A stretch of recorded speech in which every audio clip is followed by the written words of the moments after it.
ഈ പ്രോഗ്രാം നിങ്ങൾക്കായി അവതരിപ്പിക്കുന്നത് നിങ്ങളുടെ ഡിജിറ്റൽ ലോകം യാഥാർത്ഥ്യമാക്കൂ ഞങ്ങളിലൂടെ. ജില്ലയിലെ ഏറ്റവും വലിയ ഗൃഹോപകരണ വിതരണ ശൃംഖല ഹൈ റേഞ്ച് ഹോം അപ്ലയൻസസ്.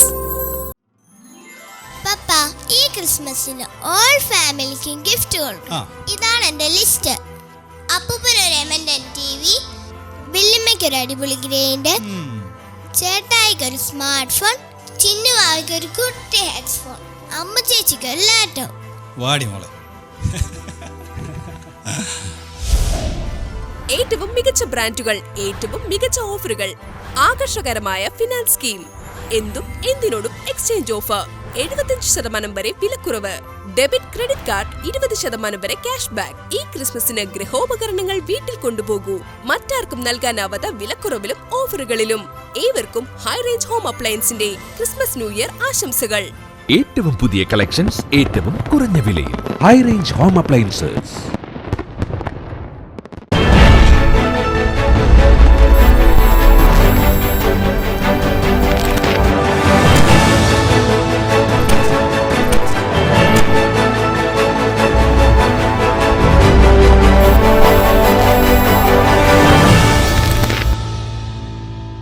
നമസ്കാരം.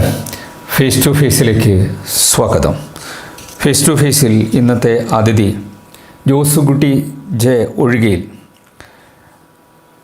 കത്തോലിക്ക കോൺഗ്രസിൻ്റെ ഗ്ലോബൽ വൈസ് പ്രസിഡന്റ്, രാഷ്ട്രീയ കിസാൻ മഹാസംഘ്, മലനാട് കർഷക സംഘം തുടങ്ങിയ സംഘടനകളെ പ്രതിനിധീകരിച്ച് ആണ് അദ്ദേഹം ഇന്ന് ഫേസ് ടു ഫേസിൽ പങ്കെടുക്കുന്നത്. പ്രത്യേകിച്ച് ഭൂപതിവ് നിയമവും അതോടൊപ്പം തന്നെ ഹൈക്കോടതിയിൽ നിന്ന് അടുത്ത ദിവസമുണ്ടായ വിധിയുമെല്ലാം ഇന്നത്തെ ഫേസ് ടു ഫേസിൽ കത്തോലിക്ക കോൺഗ്രസിൻ്റെ നിലപാടുകൾ അദ്ദേഹം വ്യക്തമാക്കും. സ്വാഗതം ഈ ജോസുകുട്ടി ഒഴികയിൽ.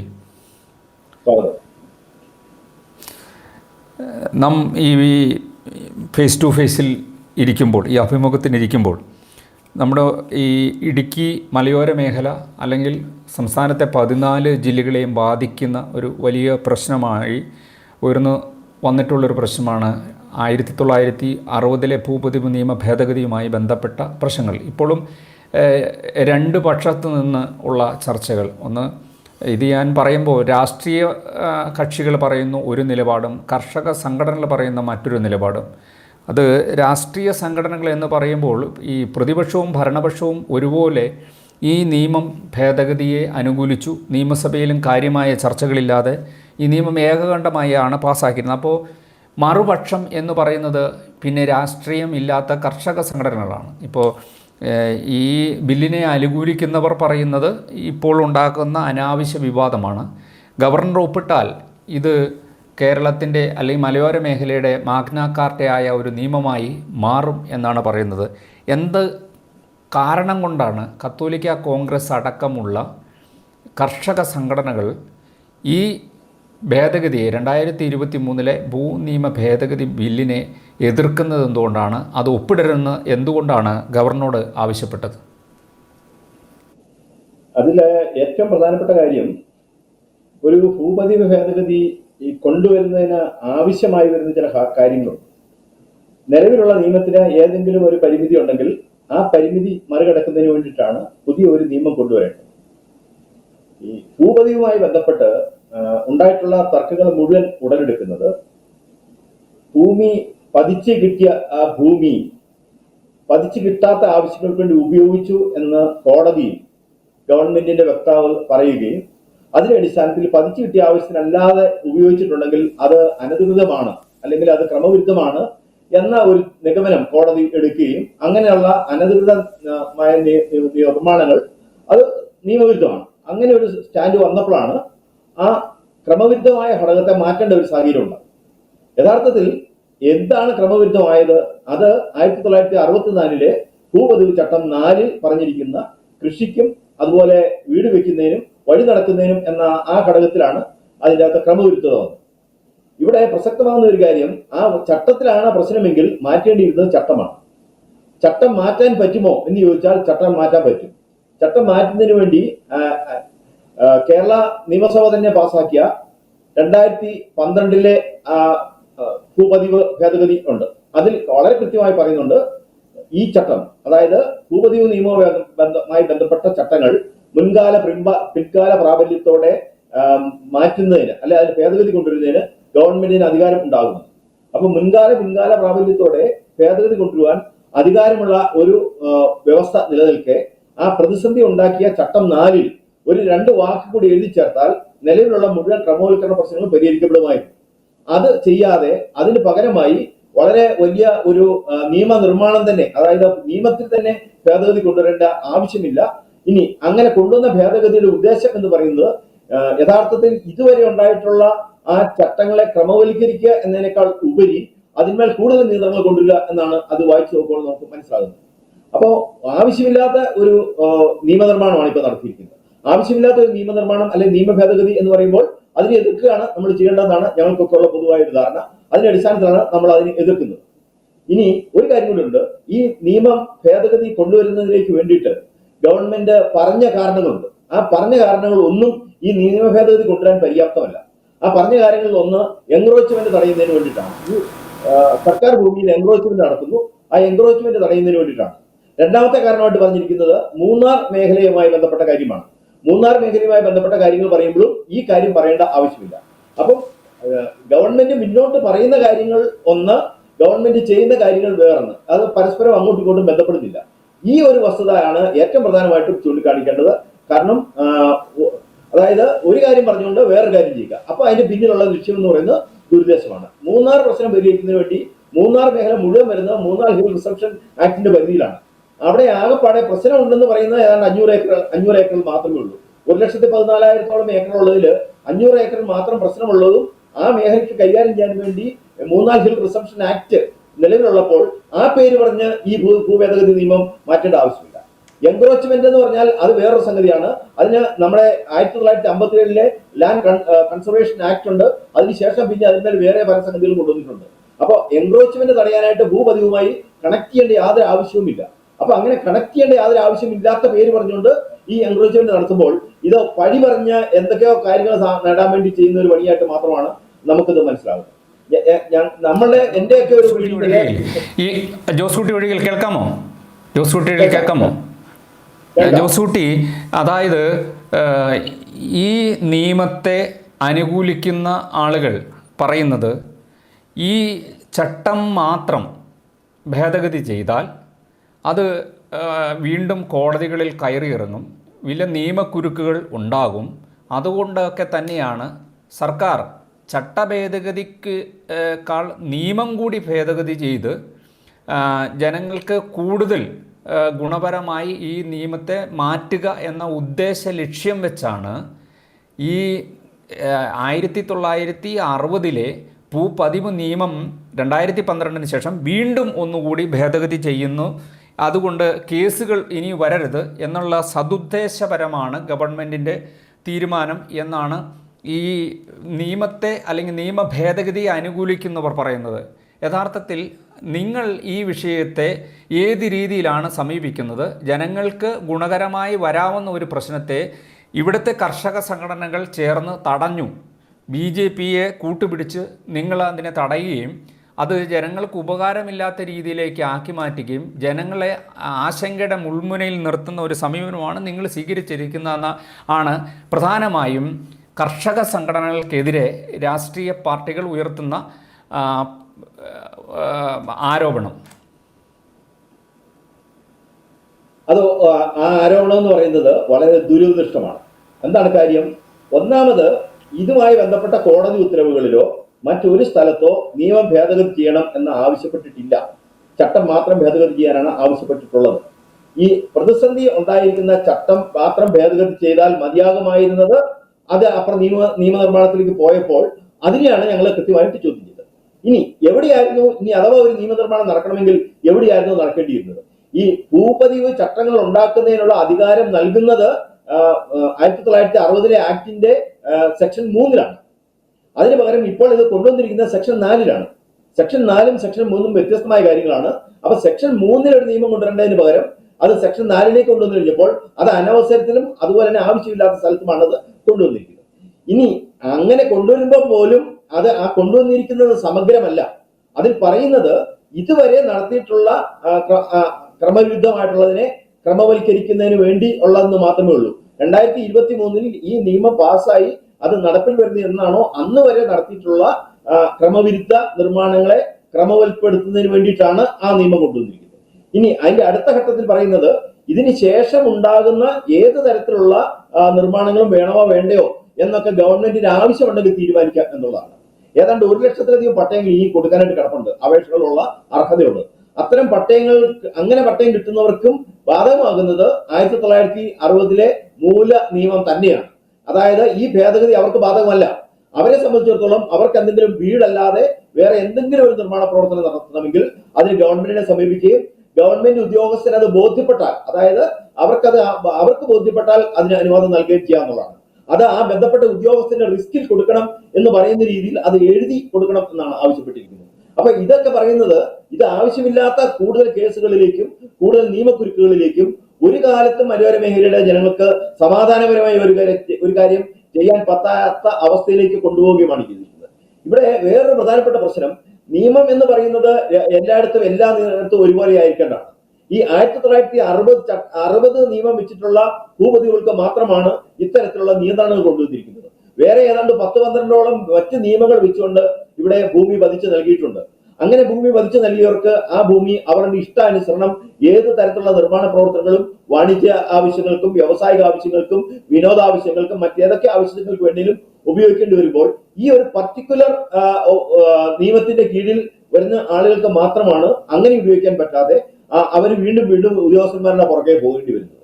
ഇനി രാഷ്ട്രീയക്കാരെ സംബന്ധിച്ചിടത്തോളം അവർക്ക് ഇത് സന്തോഷമാകും. കാരണം ഈ ക്രമവൽക്കരണം എന്ന് പറയുന്നത് ഒരു വളരെ വലിയ പരിപാടിയാണ്. അത് ഏതാണ്ട് 35 ലക്ഷത്തോളം ക്രമവിരുദ്ധ നിർമ്മിതികൾ കേരളത്തിലെമ്പാടുമായിട്ടുണ്ട്, കേരളത്തിൽ തെക്ക് മുതൽ വടക്ക് വരെ.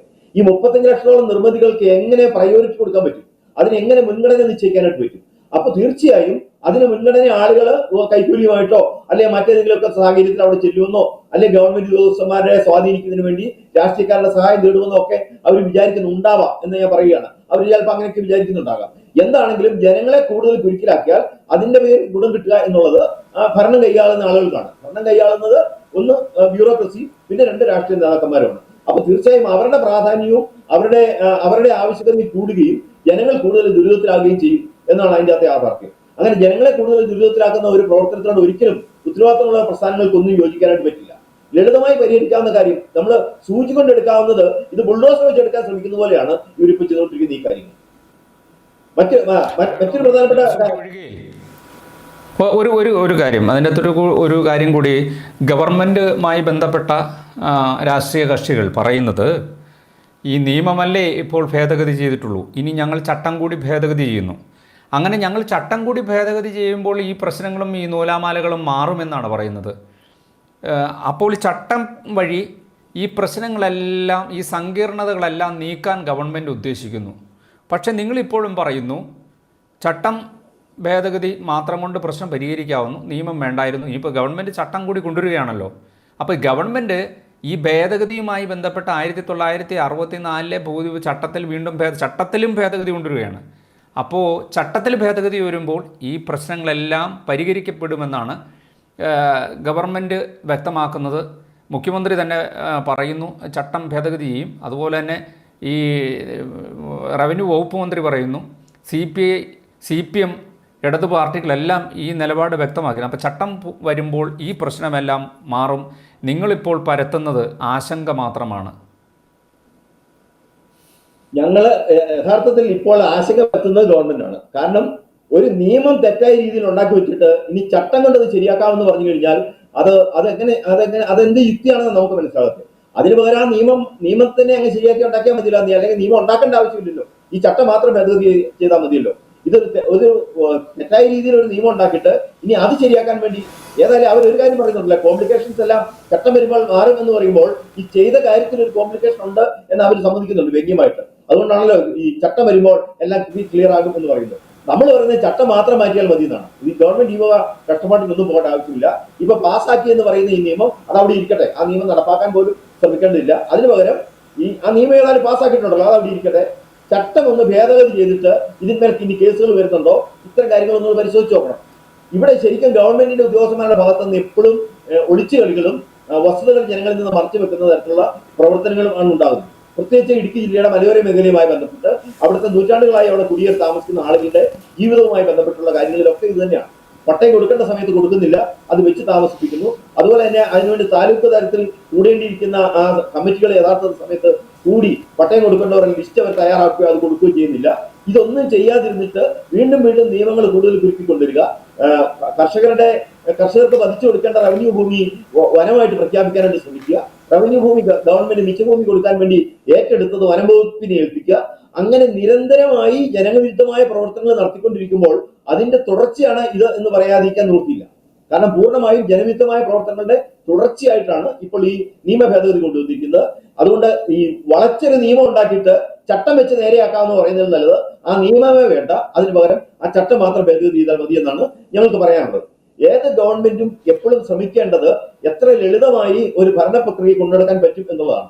അതിൻ്റെ അകത്ത് ബ്യൂറോക്രാറ്റിക് ഇന്റർവെൻഷൻ പരമാവധി കുറച്ചുകൊണ്ട് നിയമത്തിൽ വ്യക്തത വരുത്തിക്കൊണ്ട് ആർബിട്രറി ആയ കാര്യങ്ങൾ അതിൻ്റെ അകത്ത് ഉൾപ്പെടുത്താതെയാണ് ഏതൊരു നിയമവും നടപ്പാക്കേണ്ടത്. ഇവിടെ ആർബിട്രറി ആയ കാര്യങ്ങൾ ഈ നിയമത്തിനകത്ത് എഴുതി വെച്ചിരിക്കുകയാണ്. ആർബിട്രറി ആയി എന്ന് വെച്ച് കഴിഞ്ഞാൽ ബോധ്യപ്പെട്ടാൽ, ഗവൺമെന്റിന് തോന്നിയാൽ എന്ന് എഴുതി വെച്ചിരിക്കുമ്പോൾ അത് ആർബിട്രറി ആണ്. അതായത് ഒരാൾക്ക് തോന്നുകയാണ് അത് കൊള്ളാം, വേറെ ആൾക്ക് തോന്നുകയാണ് അത് കൊള്ളുകയില്ല. അതിന്ന് അങ്ങനെയൊക്കെ ആർബിട്രറി ആയിട്ടൊരു കാര്യം എഴുതി വെച്ചിട്ട് പിന്നെ എന്ത് ചട്ടം ഉണ്ടാക്കിയാലും അതിന്മേലാണ് ഈ ചട്ടം ഉണ്ടാക്കുന്നത്. ഉണ്ടാക്കിയ നിയമത്തിലാണ് ചട്ടം, അല്ലാതെ ചട്ടത്തിലല്ല നിയമം. അതുകൊണ്ട് ഒരു കാരണവശാലും അത് ഗവൺമെന്റ് പറയുന്നത് ശരിയല്ല. ഗവൺമെന്റിന് അങ്ങനെ ആ പ്രശ്നം പരിഹരിക്കാനായിട്ട് സാധിക്കില്ല. അത് ഒരു വ്യാജ പ്രചരണമാണ്, അല്ലെങ്കിൽ ജനങ്ങളെ തെറ്റിദ്ധരിപ്പിക്കാൻ വേണ്ടിയുള്ള പ്രചരണമാണ്. അതിനോട് യോജിക്കാൻ സാധിക്കില്ല. ഡോക്ടർ ജോസൂട്ടി ഒഴികെയില്ല, ഇപ്പോൾ നിയമ ഭേദഗതി ഗവർണറുടെ മുമ്പിൽ എത്തിയിട്ട് മാസങ്ങൾ കഴിയുന്നു. ഗവർണർ ഈ നിയമമല്ല 8ഓളം നിയമങ്ങൾ അല്ലെങ്കിൽ ബില്ലുകൾ ഗവർണർ ഇനിയും ഒപ്പിടേണ്ടതുണ്ട്. അപ്പോൾ ഗവർണറുടെ മേശപ്പുറത്തിരിക്കുന്ന ഈ നിയമ ഭേദഗതി ഗവർണർ ഒപ്പിടേണ്ട എന്നുള്ള തീരുമാനം വീണ്ടും നിയമസഭയ്ക്ക് തിരിച്ചയക്കുമെന്ന് കേൾക്കുന്നു, അല്ലെങ്കിൽ രാഷ്ട്രപതിക്ക് അയക്കുമെന്നൊക്കെ കേൾക്കുന്നു. പക്ഷേ രാഷ്ട്രപതിക്ക് അയക്കേണ്ട മറ്റു ബില്ലുകൾ അയച്ച കൂട്ടത്തിൽ ഏതായാലും ഈ ലാൻഡ് അസൈൻമെൻറ്റ് നിയമ ഭേദഗതി ബില്ല് എന്തായാലും ഗവർണർക്ക് അയച്ചിട്ടില്ല. അപ്പോൾ മിക്കവാറും ഈ ബില്ല് ഒന്നുമെങ്കിൽ ഗവർണർ ഈ ബില്ലിൽ ഒപ്പുവെക്കണം, അല്ലെങ്കിൽ വീണ്ടും നിയമസഭയുടെ പരിഗണനയിലേക്ക് ഈ ബില്ല് തിരിച്ചയക്കേണ്ടി വരും. ഗവർണർ തിരിച്ചയക്കേണ്ടി വരും. ഒന്നില്ലെങ്കിൽ ഒപ്പുവെക്കുക, അല്ലെങ്കിൽ വീണ്ടും തിരിച്ചയക്കേണ്ടി വരും, അല്ലെങ്കിൽ രാഷ്ട്രപതിക്ക് വിടേണ്ടി വരും. അങ്ങനെ ഈ ബില്ല് വീണ്ടും നിയമസഭയുടെ പരിഗണനയ്ക്ക് അയക്കുകയാണെങ്കിൽ ഏകകണ്ഠമായി മുൻപ് പാസാക്കിയ അതേ സാഹചര്യത്തിൽ തന്നെ നിയമസഭ വീണ്ടും പാസാക്കുകയാണെങ്കിൽ എന്തായിരിക്കും അവസ്ഥ? നിങ്ങളുടെ വാദം അപ്പോൾ എവിടെ പോകും? അതായത് ഈ ബില്ല് ഇതിൻ്റെ അകത്ത് പാളിച്ചകൾ ഉണ്ട് എന്ന് പറഞ്ഞ് കുറിപ്പോടുകൂടി ഗവർണർ തിരിച്ചയക്കുമ്പോൾ പ്രതിപക്ഷവും ഭരണപക്ഷവും ചേർന്ന് ഈ ബില്ലിൽ കുഴപ്പമില്ല, ഇത് ഏകകണ്ഠമായി വീണ്ടും പാസാക്കിയാൽ നിങ്ങൾ പറയുന്നതിൽ അർത്ഥമില്ലാതാകില്ലേ? നിങ്ങൾക്ക് പ്രതിപക്ഷം നൽകുന്ന ഉറപ്പെന്താണ്? പ്രതിപക്ഷം ഈ ഭേദഗതി ബില്ലിനെ ഇപ്പോഴും ന്യായീകരിക്കുകയാണോ? അതോ ഈ പ്രതിപക്ഷവും ഈ ബില്ലിൽ ഇപ്പോൾ വന്നിരിക്കുന്ന ബില്ലിൽ എതിർപ്പുകൾ ഉന്നയിക്കുന്നുണ്ടോ? എന്താണ് ഈ പ്രതിപക്ഷം? നിങ്ങൾ ഏതായാലും പ്രതിപക്ഷ പാർട്ടികളുമായി ചർച്ചകൾ നടത്തി കാണുമല്ലോ. അപ്പോൾ പ്രതിപക്ഷം എന്താണ് നിലപാട്? ഏകകണ്ഠമായി തന്നെ പാസ്സാക്കുമോ? പ്രതിപക്ഷ നിലപാട് ഞങ്ങൾക്ക് മനസ്സിലാക്കാൻ കഴിഞ്ഞിടത്തോളം ഈ ബില്ലിൽ പ്രശ്നമുണ്ട് എന്ന് ഇപ്പോൾ അവർ തിരിച്ചറിഞ്ഞിരിക്കുന്നു എന്നുള്ളതാണ്. അതുകൊണ്ട് തന്നെ പ്രതിപക്ഷ നേതാവ് പരസ്യമായി അടിമാലിയിൽ പ്രസ്താവിച്ചിട്ടുണ്ട്, ഈ നിയമം നടപ്പാക്കാതിരിക്കാൻ അവർക്ക് ചെയ്യാവുന്നൊക്കെ അവർ ചെയ്യും എന്ന്, അല്ലെങ്കിൽ അവർ അധികാരത്തിൽ വന്നാൽ ഈ നിയമം ഇങ്ങനെ നടപ്പാക്കില്ല എന്ന് അവർ വളരെ വ്യക്തമായിട്ട് പറഞ്ഞിട്ടുണ്ട്. ഇനി ഗവർണർ അപാകതകളും പ്രശ്നങ്ങളും ചൂണ്ടിക്കാണിക്കൊണ്ട് ഒരു ബില്ല് തിരിച്ചയച്ചാൽ നിയമസഭയ്ക്ക് ആ ബില്ല് വീണ്ടും പരിഗണിക്കേണ്ടി വരും. അത് അങ്ങനെ തന്നെ വീണ്ടും അവർ അയക്കണം എന്ന് നിർബന്ധമില്ല.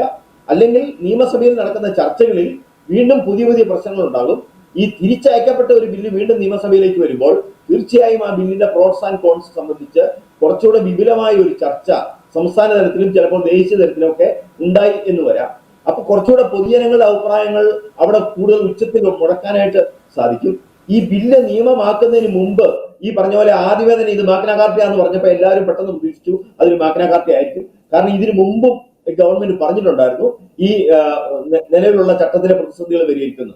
നിയമം മാറ്റുമെന്നല്ല പറഞ്ഞത് ഗവൺമെന്റ്, ഇലക്ഷന് മുമ്പ് ചട്ടത്തിലെ പ്രതിസന്ധികൾ പരിഹരിക്കുന്നതാണ്. അപ്പൊ അത് പെട്ടെന്ന് അങ്ങ് പ്രതീക്ഷിച്ചു. പക്ഷെ വന്നത് വേറൊന്നാണ്. നിർഭാഗ്യവശാൽ ഞാൻ മനസ്സിലാക്കിയെടുത്തോളം ഇത് ജനങ്ങൾക്ക് അനുകൂലമായ ഒരു ബില്ലായിട്ട് അതിനെ എതിർത്തു എന്ന പേരുദോഷം ഉണ്ടാകാതിരുന്നോട്ടെ എന്ന് കരുതിക്കൊണ്ടാണ് പ്രതിപക്ഷം അതിനോട് സഹകരിച്ചത്. അല്ലാതെ അവർക്ക് അത് പൂർണ്ണമായും ബോധ്യപ്പെട്ടിട്ടല്ല എന്നാണ് മനസ്സിലാകുന്നത്. ഏതായാലും അവർക്ക് അവരുടെ തെറ്റ് തിരുത്താൻ കൊണ്ട് ഒരു അവസരം കിട്ടും. ചുരുങ്ങിയ പക്ഷം അവർക്കെങ്കിലും ഈ നിയമം പാസ്സാക്കുന്നതിനെ ശക്തമായിട്ട് എതിർക്കുകയും ഇതിന്റെ വിവിധ പ്രതിസന്ധികളെ കുറിച്ച് ചൂണ്ടിക്കാണിക്കുകയും അതുപോലെ കേരളത്തിലെ ജനങ്ങൾക്ക് അവകാശപ്പെട്ട അവരുടെ കൃഷിഭൂമിയിലുള്ള സ്വാതന്ത്ര്യം അത് സ്ഥാപിച്ചു കിട്ടുന്നതിന് വേണ്ടിയിട്ടുള്ള നിലപാടിലേക്ക് വരാനായിട്ട് കഴിയും. അങ്ങനെ അതിനൊരു അവസരം കിട്ടുക. ഞാൻ പറഞ്ഞാൽ ഗവർണർ ബില്ല് തിരിച്ചയച്ചാൽ പ്രതിപക്ഷത്തിന് അവരുടെ ജനങ്ങളോടുള്ള പ്രതിബദ്ധത തെളിയിക്കുന്നതിനുള്ള ഒരു അവസരം കിട്ടുകയാണ്. അവർ ആ അവസരം ഉപയോഗിക്കുമെന്നാണ് ഞങ്ങളൊക്കെ വിചാരിക്കുന്നത്. അങ്ങനെ ഉപയോഗിച്ചെങ്കിൽ മാത്രമേ അവർക്ക് ജനങ്ങളുടെ മുമ്പിൽ പിടിച്ചു നിൽക്കാൻ പറ്റൂ. പിന്നെ വേറെ എന്നുള്ളത് BJP ആയിട്ട് ഗൂഢാലോചന നടത്തി എന്നൊക്കെ പറയുന്നത് ഒരു ഗൂഢാലോചനയുമില്ല. BJPയുടെ ആൾക്കാരുമായിട്ട് സംസാരിക്കുമ്പോൾ അവരിലെ ഒരു ചെറിയ വിഭാഗം മാത്രമേ ഈ ബില്ലിനെ കുറിച്ച് പഠിച്ചിട്ടുള്ളൂ. ചെറിയ വിഭാഗത്തിന് മാത്രമേ ഈ ബില്ലിനെ കുറിച്ച് കൃത്യമായി ബോധ്യപ്പെടുള്ളൂ. ഏതായാലും അവരെ ആ ബില്ല് പാസ്സാക്കരുത് എന്ന് ഗവർണറോട് ആവശ്യപ്പെട്ടിട്ടുണ്ട്. അത് വളരെ നല്ലൊരു കാര്യമാണ്. അക്കാര്യത്തിൽ നമ്മൾ അംഗീകരിക്കുന്നു. അതേസമയത്ത് പൂർണ്ണമായും അവരെ അറിഞ്ഞുകൊണ്ടാണ് അല്ലെങ്കിൽ അവരെല്ലാവരും അതിൻ്റെ അകത്ത് പൂർണ്ണമായും ഇൻവോൾവ് ആയിട്ടുണ്ടോ ഇല്ലയോ എന്നൊന്നും നമുക്ക് പറയാനായിട്ട് പറ്റില്ല. എന്നാൽ ഒരു രാഷ്ട്രീയ പാർട്ടി എന്നുള്ള നിലയ്ക്ക് പാസ്സാക്കരുത് എന്ന് ആവശ്യപ്പെട്ട് കഴിഞ്ഞപ്പോൾ അത് അവരുടെ നിലപാടായിട്ട് തന്നെ വേണം നമ്മൾ അതിനെ കാണാനായിട്ട്. അതേ നിലപാടിലേക്ക് കേരളത്തിലെ മുഴുവൻ രാഷ്ട്രീയ പാർട്ടികളും ഭരണ പ്രതിപക്ഷ വ്യത്യാസമില്ലാതെ കടന്നു വരികയാണ് ചെയ്യുന്നത്. കാരണം നമ്മൾ ഇവിടെ എന്നും പ്രതിസന്ധി ഉണ്ടാക്കുന്ന റവന്യൂ വകുപ്പുമായി ബന്ധപ്പെട്ട ഭൂപ്രശ്നങ്ങളിൽ എന്നും എക്കാലത്തും പ്രശ്നങ്ങളാണ്. ആ പ്രശ്നങ്ങൾ പരിഹരിക്കുക എന്നുള്ളത് ജനങ്ങളുടെ പക്ഷത്ത് നിന്ന് പ്രവർത്തിക്കാൻ ഗവൺമെന്റ് തയ്യാറാകുക എന്നതിൽ നിന്നാണ്. ജനങ്ങൾക്ക് ഉപജീവനം വേണം. ഉപജീവനത്തിനുള്ള ഇപ്പോഴും കേരളത്തെ സംബന്ധിച്ചിടത്തോളം ഏറ്റവും പ്രധാനപ്പെട്ട ഒരു ഭാഗം എന്ന് പറയുന്നത് കൃഷി തന്നെയാണ്. കൃഷിക്ക് ഭൂമി കിട്ടിയാൽ മതിയാവും. അതിന് ഗവൺമെന്റിന്റെ തന്നെ ഒത്താശയോടുകൂടിയാണ് ആളുകൾ കൃഷിഭൂമികളിലേക്ക് കടക്കുകയും മലയോര മേഖലയിലേക്ക് കടക്കുകയും അവർ കൃഷിഭൂമി സ്വന്തമാക്കുകയും ചെയ്തിട്ടുള്ളത്. നിങ്ങൾ ഈ ഭൂമി വിട്ട് ഇറങ്ങി പോകേണ്ടി വരുമെന്ന് ഒരു കാലത്തും അവരോട് പറഞ്ഞിട്ടില്ല. അവരെ പറഞ്ഞ് വിശ്വസിപ്പിച്ചിരുന്നത് അതാണ്. ഈ ചട്ടം 4 നിൽക്കുമ്പോൾ പോലും ആ ചട്ടം 4ന്റെ അകത്തെ ആ 3 കാര്യങ്ങൾ അല്ലാതെ മറ്റു കാര്യങ്ങൾക്ക് ഉപയോഗിക്കുമ്പോൾ അങ്ങനെ ഉപയോഗിക്കാൻ പാടില്ല എന്ന് ഗവൺമെന്റിന്റെ ഒരു ഘട്ടത്തിലും ആരും പറഞ്ഞിട്ടില്ല. അങ്ങനെ ഉപയോഗിച്ച കെട്ടിടങ്ങൾക്ക് നമ്പർ ഇട്ട് കൊടുക്കുകയും അങ്ങനെ ഉപയോഗിച്ച കെട്ടിടങ്ങളിൽ വ്യവസായങ്ങളും വാണിജ്യ സ്ഥാപനങ്ങളും ഒക്കെ നടത്താൻ ഗവൺമെന്റ് അനുവദിക്കുകയും ചെയ്തപ്പോൾ ഇത് ഡീംഡ് ടു ബി പെർമിറ്റഡ്, അങ്ങനെ പെർമിറ്റഡ് ആയി കണക്കാക്കാം എന്ന അവസ്ഥയിലായിരുന്നു നിന്നിരുന്നത്. അങ്ങനെ പെർമിറ്റഡ് ആയി കണക്കാക്കാം എന്ന അവസ്ഥയിൽ നിന്ന് പെട്ടെന്ന് ഏതാനും ചില ഉദ്യോഗസ്ഥന്മാർക്ക് ചില ആളുകളുടെ പേരിൽ കോടതി ജയിക്കാൻ വേണ്ടി കൊണ്ടുവന്ന ആ ഒരു വളരെ കുൽസിതമായ നീക്കമാണ് ഇതിന്റെ പിന്നിൽ ഉണ്ടായിരിക്കുന്നത്. ഇപ്പോൾ പോലും പട്ടയത്തെ സംബന്ധിച്ചിടത്തോളം ഇതാ കോടതിയിൽ നിന്ന് ഓരോ വിധികൾ ഓരോ തവണയും ഇപ്പോ ഗവൺമെന്റിനോട് ഒത്താശയോട് മേടിച്ചുകൊണ്ടിരിക്കുകയാണ്. ഇതപ്പോ ഏറ്റവും അവസാനത്തെ വിധി വന്നിരിക്കുന്നു. 1964 കൊടുക്കാവുന്ന രീതിയിൽ ഉണ്ടായിരുന്ന ഭൂമിക്ക് മാത്രമേ 64 വരെയുള്ള ചട്ടം ബാധകമാക്കാവുള്ളൂ. അതിനുശേഷം തരത്തിലുള്ള കുടിയേറ്റങ്ങൾക്ക് പട്ടയം കൊടുക്കാൻ പാടില്ല എന്ന രീതിയിലുള്ള കോടതി വിധി വന്നിരിക്കുകയാണ്. അപ്പൊ ഇവിടെ ഗവൺമെന്റ് കൃത്യമായി ഒരു നിയമം എങ്ങനെ ഉണ്ടായി, ആ നിയമം എന്തുകൊണ്ടാണ് ഉണ്ടായത്, ആ നിയമത്തിന്റെ സ്വീകാര്യതയും അതിന്റെ ആധികാരികതയും അതിന്റെ കാലവും എത്ര കാലമായിരിക്കണം തുടങ്ങിയ കാര്യങ്ങളെ സംബന്ധിച്ച് കോടതിയെ യഥാവിധി കാര്യങ്ങൾ പറയാതിരിക്കുകയാണ്. അതേസമയത്ത് തീവ്ര പരിസ്ഥിതി സംഘടനകളുടെ ആർഗ്യുമെന്റുകൾ കോടതിക്ക് അംഗീകരിക്കാവുന്ന രീതിയിലുള്ള പശ്ചാത്തലം ഇവിടെ കേരള ഗവൺമെന്റിന്റെ ഉദ്യോഗസ്ഥന്മാർ അല്ലെങ്കിൽ ബന്ധപ്പെട്ട ഗവൺമെന്റ് ലീഡർമാർ ഒപ്പിച്ച് കൊടുത്തുകൊണ്ടിരിക്കുകയാണ്. അപ്പൊ അത്തരം ഒരു നടപടി എന്ന് പറയുമ്പോൾ നമ്മൾ തീർച്ചയായും മനസ്സിലാക്കേണ്ടത് ഈ ഭൂമിയും ഇതുമായി ബന്ധപ്പെട്ട കാര്യങ്ങളിൽ ഏർപ്പെട്ടിരിക്കുന്ന ആളുകളെ സംബന്ധിച്ചിടത്തോളം എങ്ങനെയും ജനങ്ങൾക്ക് നീതി കിട്ടാതിരിക്കട്ടെ, അല്ലെങ്കിൽ എങ്ങനെയും ഈ ഭൂമി തിരിച്ച് ഗവൺമെന്റിലേക്ക് തന്നെ വരുത്താനുള്ള ശ്രമം നടത്തുക എന്നുള്ളതാണ്. ഇതൊന്നും ഒരിക്കലും അംഗീകരിക്കാനായിട്ട് പറ്റില്ല. അത് ഒരു ജനാധിപത്യ രാജ്യത്തിൽ ജനങ്ങളുടെ താല്പര്യങ്ങൾ സംരക്ഷിക്കുക എന്നുള്ളത് വളരെ പ്രധാനപ്പെട്ടതാണ്. ജനങ്ങളുടെ താല്പര്യങ്ങൾ സംരക്ഷിക്കാതെ പരിസ്ഥിതി സംരക്ഷണം, വനസംരക്ഷണം എന്നൊക്കെ പറഞ്ഞ് ഇവരുന്നയിക്കുന്ന ഒരു ആർഗ്യുമെന്റിനും യാതൊരു വിധ സ്റ്റാൻഡിങ്ങും ഇല്ല, യാതൊരു നിലനിൽപ്പും ഇല്ല എന്നുള്ളതാണ് യഥാർത്ഥത്തിലുള്ള കാര്യം. കാരണം കേരളത്തെ സംബന്ധിച്ചിടത്തോളം ഇന്ന് ഇന്ത്യ രാജ്യത്ത് ഏറ്റവും അധികം ശതമാനം വനമുള്ള പ്രദേശമാണ് കേരളം. ഇനി കൂടുതൽ ഒരു വനപ്രദേശം കേരളത്തിന് ആവശ്യമില്ല. മറിച്ച് കേരളത്തിൽ ഇനി കൂടുതൽ വനമുണ്ടായാൽ അതുകൊണ്ട് നേട്ടം ഉണ്ടാകാൻ പോകുന്നത് വൻകിട വിദേശ കുത്തകകളുടെ കാർബൺ ക്രെഡിറ്റ് അവർക്ക് അവിടെ വിദേശത്ത് വ്യവസായം നടത്തുന്നതിന് വേണ്ടി നമ്മുടെ വനഭൂമിയും നമ്മുടെ കൃഷിഭൂമിയും പരിസ്ഥിതിക്ക് വേണ്ടി മാറ്റി വെച്ച് കൊടുക്കുകയും അതിന്റെ തക്കാപ്പിച്ച ആനുകൂല്യങ്ങളോ മറ്റു ആനുകൂല്യങ്ങളോ ഇതിനെ ബന്ധപ്പെട്ട ഉദ്യോഗസ്ഥന്മാരെ കൈപ്പറ്റുകയും ചെയ്യുക എന്നുള്ളതാണ് ഇപ്പൊ നടന്നുകൊണ്ടിരിക്കുന്ന കാര്യം. ഈ കാര്യത്തിൽ ഒന്നും നമുക്ക് അംഗീകരിക്കാനായിട്ട് പറ്റില്ല. കേന്ദ്ര സർക്കാർ ഈ അടുത്തിടെ പാസ്സാക്കിയ വനനിയമം അനുസരിച്ച് ആ വനനിയമത്തിന്റെ പരിധിക്കകത്ത് കർഷകർക്ക് ഗ്രീൻ ക്രെഡിറ്റ് കിട്ടാനായിട്ടുള്ള അവകാശമുണ്ട്. അങ്ങനെ ഗ്രീൻ ക്രെഡിറ്റ് പ്രോജക്റ്റ് ഓൾറെഡി ഇപ്പോൾ ആയി കഴിഞ്ഞു. ആ ഗ്രീൻ ക്രെഡിറ്റ് പ്രോജക്റ്റിലേക്ക് നമ്മുടെ കേരളത്തിലെ കർഷകരെ ഉൾപ്പെടുത്തുന്ന കാര്യത്തിൽ തടസ്സം നിൽക്കുന്ന ഇവിടുത്തെ വനംവകുപ്പാണ്. അപ്പൊ ഇവിടുത്തെ വനംവകുപ്പും ഇവിടുത്തെ റവന്യൂ വകുപ്പും ഒരുപോലെ കർഷകർക്ക് വിരുദ്ധമായ നിലപാടുകളാണ് എടുത്തുകൊണ്ടിരിക്കുന്നത്. തീർച്ചയായും ഇതൊന്നും നമുക്ക് അംഗീകരിക്കാനായിട്ടാവില്ല. ഡോക്ടർ ജോസൂട്ടി ഒഴികെ ഈ ഭരണപക്ഷ നേതാക്കളും ഗവൺമെൻറ്റും പറയുന്നത് അഡ്വക്കേറ്റ് ജനറൽ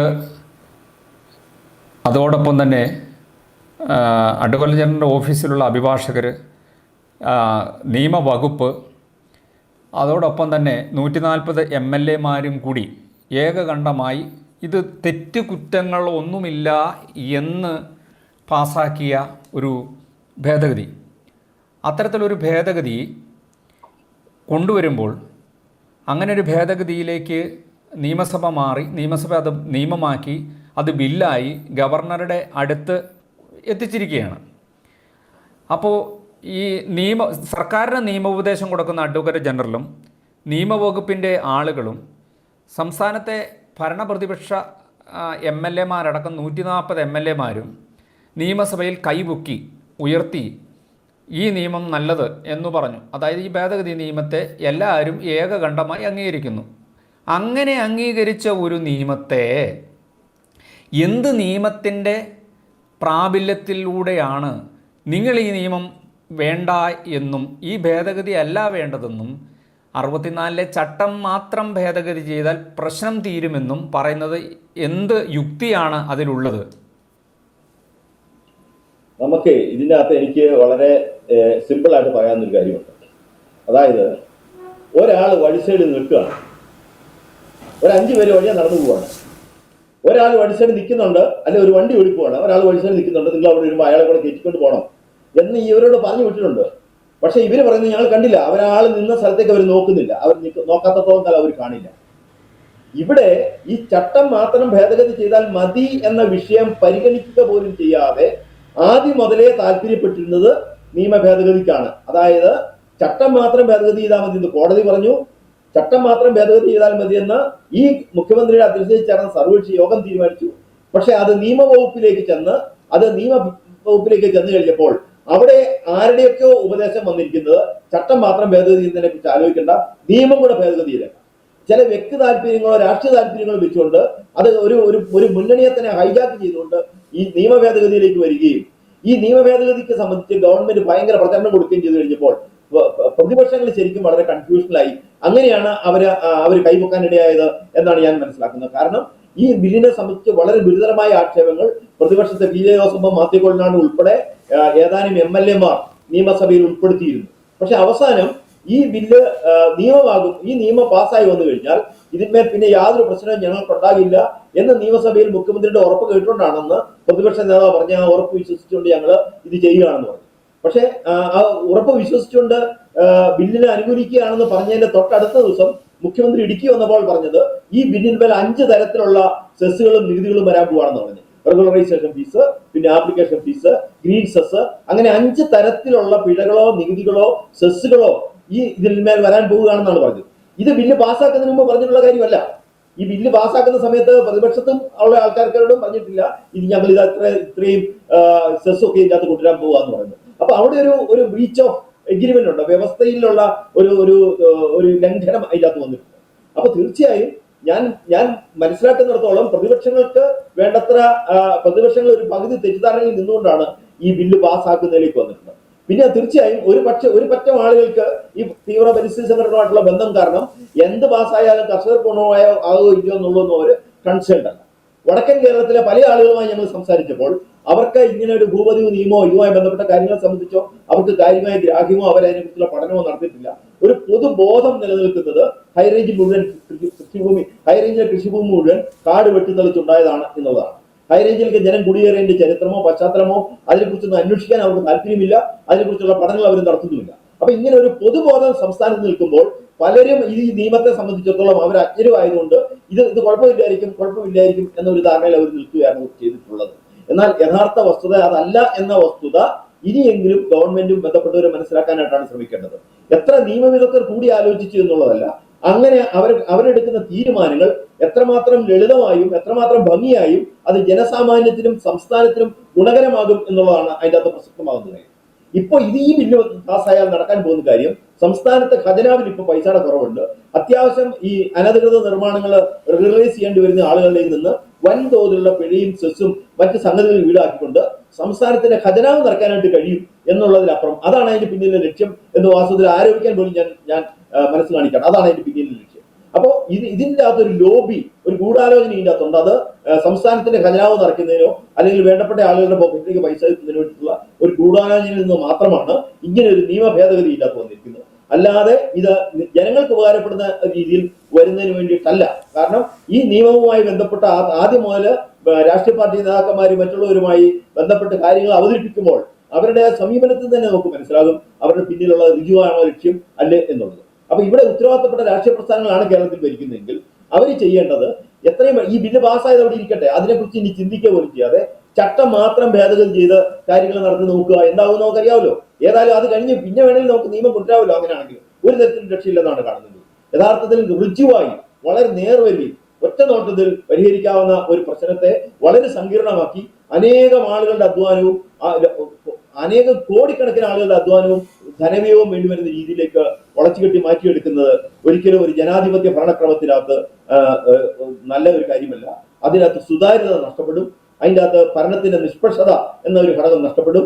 അതുപോലെ ഭരണഘടന ഉറപ്പു നൽകുന്ന ആർട്ടിക്കിൾ 14 അനുസരിച്ച് ഭരണഘടന ഉറപ്പു നൽകുന്ന നിയമത്തിന് മുമ്പിൽ എല്ലാ പൗരന്മാരും തുല്യര് എന്നുള്ള ആ തുല്യത ഈ മേഖലയിൽ കിടന്ന ആളുകൾക്ക് കിട്ടാതെ വരും. അങ്ങനെ അതിനകത്ത് ഭരണഘടനാ ലംഘനത്തിന്റെ പ്രശ്നങ്ങളുണ്ട്. പിന്നെ പ്രയോറിറ്റി തെറ്റിച്ചിരിക്കുന്നതിൻ്റെതായ പ്രശ്നങ്ങളുണ്ട്. ഗുരുതരമായ പ്രശ്നങ്ങൾ മാത്രമാണ് ഇതിനകത്തുള്ളത്. അപ്പൊ അതുകൊണ്ട് ഒരു കാരണവശാലും എന്ത് അവകാശവാദം ഉന്നയിച്ചാലും ആ അവകാശവാദങ്ങൾ വസ്തുതകൾക്ക് നിരക്കുന്നതല്ല എന്ന വസ്തുതയാണ് ഗവൺമെന്റ് ഭരണകൂടങ്ങൾ ശ്രദ്ധിക്കേണ്ടത്. അടുത്തൊരു ചോദ്യം, അതായത് ഈ പ്രതിപക്ഷവും ഭരണപക്ഷവും ഏകകണ്ഠമായി പാസാക്കിയ ഒരു ബില്ല്, അഡ്വക്കേറ്റ് ജനറലിൻ്റെ ഉപദേശം അനുസരിച്ച് നിയമവകുപ്പ് ശുപാർശ ചെയ്ത ഒരു നിയമം, ആ നിയമത്തിൻ്റെ ബില്ല് ഗവർണർ ഒപ്പിടുന്നില്ല. അതിൽ നിങ്ങളെ പോലുള്ള കർഷക സംഘടനകളും BJP അടക്കമുള്ള ചില രാഷ്ട്രീയ പ്രസ്ഥാനങ്ങളും ആക്ഷേപം ഉന്നയിച്ച് ഗവർണറുടെ അടുത്ത് എത്തിയിട്ടുണ്ട്, സമ്മതിക്കുന്നു. അതേസമയം നിങ്ങൾ ഈ ബില്ല് ഇപ്പോൾ ഇതേപടി നിയമമായാൽ കാണുന്ന ആപത്ത് 1, 2, 3 എന്ന രീതിയിൽ സാധാരണ മനുഷ്യന് മനസ്സിലാക്കത്തക്ക രീതിയിൽ ഇനി അടുത്ത് എന്ത് ചെയ്യും? ഞാനൊരു ഗാർഹികേതര നിർമ്മാണം നിർത്തിക്കാൻ എന്താണ് സംഭവിക്കാൻ പോണത്? എന്താണ് ഈ നിയമത്തിലൂടെ കേരളത്തിലെ 14 ജില്ലകളിലും മലയോര മേഖലയിൽ 1964 ഭൂതിപ്പ് ചട്ടപ്രകാരം ലഭിച്ച പട്ടയങ്ങൾ കിട്ടിയിരിക്കുന്ന ആളുകൾ ഈ നിയമ ഭേദഗതി, ഇപ്പോഴുള്ള നിയമ ഭേദഗതി വന്നാൽ എന്തായിരിക്കും സ്ഥിതി എന്നത് വിവരിക്കാനാകുമോ? തീർച്ചയായും ശ്രമിച്ചു നോക്കാം. അതായത് അത്രമാത്രം വിപുലമാണ് അതിന്റെ പ്രതിസന്ധികൾ എന്ന് പറയുന്നത്. ഒന്നാമത്തെ സംഗതി, നമ്മളൊരു ഭൂമി നമ്മൾ ആധാരം ചെയ്ത് എഴുതി മേടിക്കുമ്പോൾ ഈ രാജ്യത്തെ നിയമം അനുസരിച്ച് ആ ഭൂമിയിൽ അവർക്ക് പൂർണ്ണമായ സ്വാതന്ത്ര്യവും അവകാശവും അധികാരവും ഉണ്ട്. അത് അവന്റെ സ്വന്തം ഭൂമിയാണ്, അവന്റെ സ്വത്താണ്. ഈ നിയമം ഭേദം വരുന്നതോടുകൂടി അത് അവന്റെ കൃഷിഭൂമി മാത്രമായിട്ട് ചുരുങ്ങും. കൃഷിക്ക് പുറമെ മറ്റെന്തെങ്കിലും ചെയ്യണമെങ്കിൽ അതിന് ഗവൺമെന്റിന്റെ ആളുകളെ ബോധ്യപ്പെടുത്തിക്കൊണ്ട് മാത്രം ചെയ്യേണ്ട തരത്തിലേക്ക് അതിന്റെ സാധ്യതകൾ പരിമിതപ്പെടും. സ്വാഭാവികമായും ആ ഭൂമിയുടെ മൂല്യം അത് കുറയാനില്ല. ഇത് ഒരു സാധാരണ ഒരു സ്വത്ത് എന്നുള്ള നിലയിൽ ഇത് ഭൂമിയെ കാണുന്ന ഒരാളെ സംബന്ധിച്ചു. രണ്ടാമതായി, നിലവിൽ തന്നെ നിരവധിയായ വ്യവസായ സ്ഥാപനങ്ങളും അതുപോലുള്ള മറ്റു സംഗതികളും ഈ ഭൂമിയുടെ ഈടിന്മേൽ ഗവൺമെന്റ് ലോൺ കൊടുക്കുകയും മറ്റു കാര്യങ്ങളൊക്കെ ചെയ്തിട്ടുണ്ട്. അത്തരത്തിലുള്ള സംഗതികൾക്ക് കൊടുത്തിട്ടുള്ള ആ വ്യവസ്ഥകൾ മുഴുവൻ അസാധുവാക്കപ്പെടുകയാണ്. കാരണം ഇത് മുഴുവൻ നടത്തിയിട്ടുള്ള മുഴുവൻ ക്രമവിരുദ്ധമായ പ്രവർത്തനങ്ങളാണ്. സ്വാഭാവികമായും അത് വലിയ നിയമപ്രശ്നങ്ങൾ അതുണ്ടാക്കും. മൂന്നാമത്തെ സംഗതി എന്ന് പറയുന്നത് 35 ലക്ഷം ക്രമവൽക്കരണ പ്രവർത്തനങ്ങൾ നടക്കണം. 35 ലക്ഷം ക്രമവൽക്കരണ പ്രവർത്തനങ്ങൾ നടക്കുക എന്ന് പറയുന്നത് ഏത് കാലത്ത് നടന്നു തീരും എന്ന് പറയാനായിട്ട് പറ്റില്ല. അപ്പോൾ ഓരോരുത്തരും അവരവരുടെ അത്യാവശ്യത്തിന് ഇത് നടത്തിയെടുക്കുന്നതിന് വേണ്ടി ഉദ്യോഗസ്ഥന്മാരെ കാണേണ്ട രീതിയിൽ കാണേണ്ടി വരും. ഗവൺമെന്റിന് ആ രീതിയിൽ അവരെ പ്രൊമോട്ട് ചെയ്ത് മേടിക്കേണ്ടി വരും. അപ്പൊ തീർച്ചയായും അത് വലിയ അഴിമതിക്കും അത് വലിയ സ്വജനപക്ഷപാതത്തിനും അത് ഇടയാക്കും എന്ന കാര്യത്തിൽ യാതൊരു തർക്കവുമില്ല. നാലാമതായി, ഇത് മുഴുവൻ സാധ്യമായിരിക്കുന്നത് ഇതുവരെ നടന്നിട്ടുള്ള ക്രമവൽക്കരണങ്ങൾക്ക് മാത്രമാണ്. ഇനി മുന്നോട്ടുള്ള ഏത് നിർമ്മാണവും വികസനവും സാധ്യമാകണമെങ്കിലും ഈ പ്രോസസ് എല്ലാം വീണ്ടും ആദ്യമേ മുതൽ തന്നെ ആരംഭിക്കേണ്ടതുണ്ട്. നടത്തിയിട്ടുള്ള ക്രമവൽക്കരണ പ്രവർത്തനങ്ങൾക്ക് മുമ്പ് നടത്തിയിട്ടുള്ള മുഴുവൻ കാര്യങ്ങളും ഈ രാജ്യത്തിന്റെ നിയമം അനുസരിച്ചുള്ള നികുതികൾ അടച്ചുകൊണ്ടും ഫീസുകൾ അടച്ചുകൊണ്ടും 100% നിയമവിരുദ്ധമെന്ന് ബോധ്യപ്പെട്ടുകൊണ്ടുമാണ്. അപ്പൊ നിയമ സംവിധാനത്തിനോടും അത്തരം കാര്യങ്ങളോട് ജനങ്ങൾക്കുള്ള ഒരു വിശ്വാസം എന്താണ്? ഒരിക്കൽ ഫീസ് അടച്ച് സർക്കാർ ഉദ്യോഗസ്ഥന്മാരുടെ അനുവാദത്തോടു കൂടി അല്ലെങ്കിൽ ബന്ധപ്പെട്ട ലൈസൻസോടും സർട്ടിഫിക്കറ്റോടും കൂടി ഒരു പ്രവർത്തനം ചെയ്തു കഴിഞ്ഞാൽ അതിന് പിന്നെ കുഴപ്പമില്ല എന്നുള്ളതാണ്. ഇത് ഗവൺമെന്റിലും ഗവൺമെന്റ് സംവിധാനങ്ങളിലുള്ള ജനങ്ങളുടെ വിശ്വാസം തന്നെ നഷ്ടപ്പെടുത്തുന്നതിന് ഇടയാക്കത്തക്ക തരത്തിൽ ഗുരുതരമായി ജനങ്ങളുടെ ആത്മവിശ്വാസത്തെ അത് ബാധിക്കുമെന്ന കാര്യത്തിൽ തർക്കമില്ല. ഇനി കൂടുതൽ പട്ടയങ്ങൾ കിട്ടാനുള്ളവരെ സംബന്ധിച്ചിടത്തോളം അവർക്ക് കിട്ടുന്ന പട്ടയത്തിൽ ഇനി അവർക്ക് എന്തെങ്കിലും ചെയ്യണമെങ്കിൽ വീണ്ടും അവര് ഈ പ്രോസസ്സിലേക്കെല്ലാം പോകേണ്ടി വരുന്നുണ്ട്. അതുണ്ടാക്കാൻ പോകുന്ന കാലതാമസം, അതുണ്ടാക്കാൻ പോകുന്ന സാമ്പത്തിക നഷ്ടം, അതിനു പേര് ഗവൺമെന്റ് അധികമായി കൊടുക്കേണ്ടി വരുന്ന ഫീസുകൾ, ഇതെല്ലാം അതിൻ്റെ അകത്തെ സംഗതിയാണ്. ആറാമതായി ഇത് വലിയ വിവേചനത്തിനിടയാക്കും. കാരണം നിങ്ങൾ എവിടുന്ന് ഭൂമി വാങ്ങി എന്നുള്ളതല്ല, നിങ്ങൾ ഏത് തരം ഭൂമി വാങ്ങി. നിങ്ങൾ 60 ആക്ട് അനുസരിച്ചുള്ള ഭൂമി വാങ്ങിയാൽ നിങ്ങൾക്ക് അതിന്റെ സ്വാതന്ത്ര്യമില്ല. നിങ്ങൾ മറ്റേതെങ്കിലും ആക്ട് അനുസരിച്ചുള്ള ഭൂമി വാങ്ങിയാൽ നിങ്ങൾക്ക് അതിൽ എന്ത് വേണമെങ്കിലും ചെയ്യാൻ പറ്റും.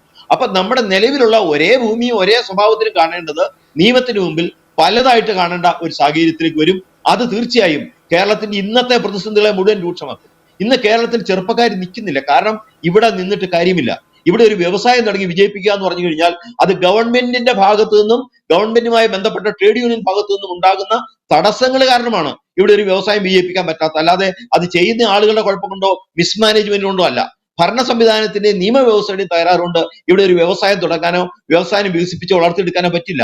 അപ്പൊ ഇന്നത്തെ 21ാം നൂറ്റാണ്ടിലെ ചെറുപ്പക്കാരനെ സംബന്ധിച്ചിടത്തോളം അവന് കൃഷി ചെയ്ത് അല്പം കപ്പയോ അതുപോലെ ധാന്യങ്ങൾ ഉൽപ്പാദിപ്പിച്ച് പട്ടിണി കൂടാതെ കിടന്നാൽ പോരാ. അവന് ആധുനിക ലോകത്തിന്റെ സാഹചര്യങ്ങൾക്കനുസരിച്ച് അവന് പ്രവർത്തിക്കാനും വികസിക്കുവാനായിട്ടുള്ള അവസരം ഉണ്ടാകണം. അങ്ങനെ വികസിക്കാനുള്ള സ്വാതന്ത്ര്യം ഇന്ത്യൻ ഭരണഘടന ഉറപ്പു നൽകുന്നുണ്ട്.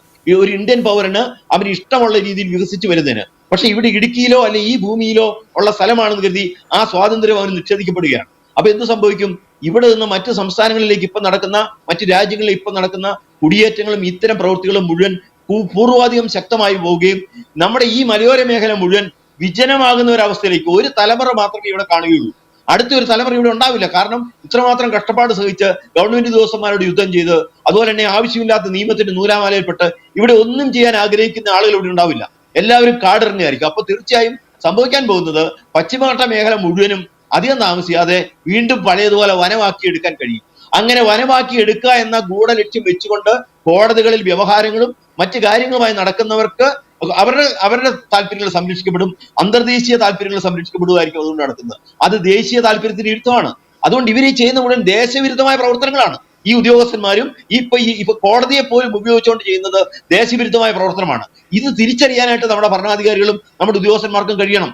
ഇത്തരം ഗുരുതരമായ ഒരു പ്രതിസന്ധിയിലേക്ക് ഇവിടെ ജനങ്ങൾക്ക് നിൽക്കാൻ കഴിയുന്നില്ല, ജനങ്ങൾക്ക് ജീവിക്കാൻ കഴിയുന്നില്ല, സാമ്പത്തികമായി വികസിക്കാൻ കഴിയുന്നില്ല, അനന്തമായ നിയമനൂലാമലകളിലേക്ക് പെട്ട് ഒരു കാലത്ത് തീരാത്ത രീതിയിൽ അത്ര വിവരമായിട്ട് പോകുന്നു, അഴിമതിക്കും കെടുകാര്യസ്ഥയ്ക്കും വഴിവെക്കുന്നു. ഇങ്ങനെയെല്ലാമുള്ള ഒരു നിയമത്തെ നമ്മൾ എന്താ അതിന് പറയേണ്ടത്? ഇങ്ങനെ ഒരു നിയമം കൊണ്ടുവരാനായിട്ട് ബുദ്ധി കാണിച്ചത് ഇവരേതിൽ മണ്ഡലത്തിലുള്ള ആൾക്കാരാണ് ഇതിനകത്ത് ഈ ബുദ്ധി പറഞ്ഞു കൊടുത്തതെന്ന് പറയാതിരിക്കാൻ നോക്കില്ല. യാതൊരുവിധ കാഴ്ചപ്പാടോ ചിന്താശക്തിയോ ഇല്ലാത്തവരാണ് ഈ നിയമം ഇങ്ങനെ വേണം എന്ന് ശടിക്കുകയും അതിനുവേണ്ടി കൊണ്ടുവരികയും ചെയ്തിരിക്കുന്നത്. ഇത് ആരോ മലയോര മേഖലയിലെ ജനങ്ങളോട് പ്രതികാരം തീർക്കുകയാണെന്ന് വാസ്തവത്തിൽ എനിക്ക് തോന്നിയിട്ടുണ്ട് പലപ്പോഴും. ഇത് ആരോ ജനങ്ങളോട് പ്രതികാരം തീർക്കുകയാണ്. ആരുടെയൊക്കെയോ എന്തൊക്കെയോ വൈരാഗ്യങ്ങളും പ്രതികാരങ്ങളും തീർക്കുന്നതിന് വേണ്ടിയിട്ട് ഈ നിയമങ്ങളും നിയമവ്യവസ്ഥയും ഭരണ സംവിധാനത്തെയും ഉപയോഗിക്കുകയാണ് എന്ന് പോലും തോന്നത്തക്ക രീതിയിൽ രൂക്ഷമാണ് ഈ പ്രവർത്തനങ്ങൾ. ഇതാണ് തങ്കച്ച എനിക്ക് ഇതിനെക്കുറിച്ച് പറയാൻ. ഫേസ് ടു ഫേസിൽ ഇത്രയും നേരം അതിഥിയായി സംസാരിച്ചത് കത്തോലിക്ക congress global vice president doctor Josukutty ഒഴികയിലാണ്. വളരെയധികം നന്ദി.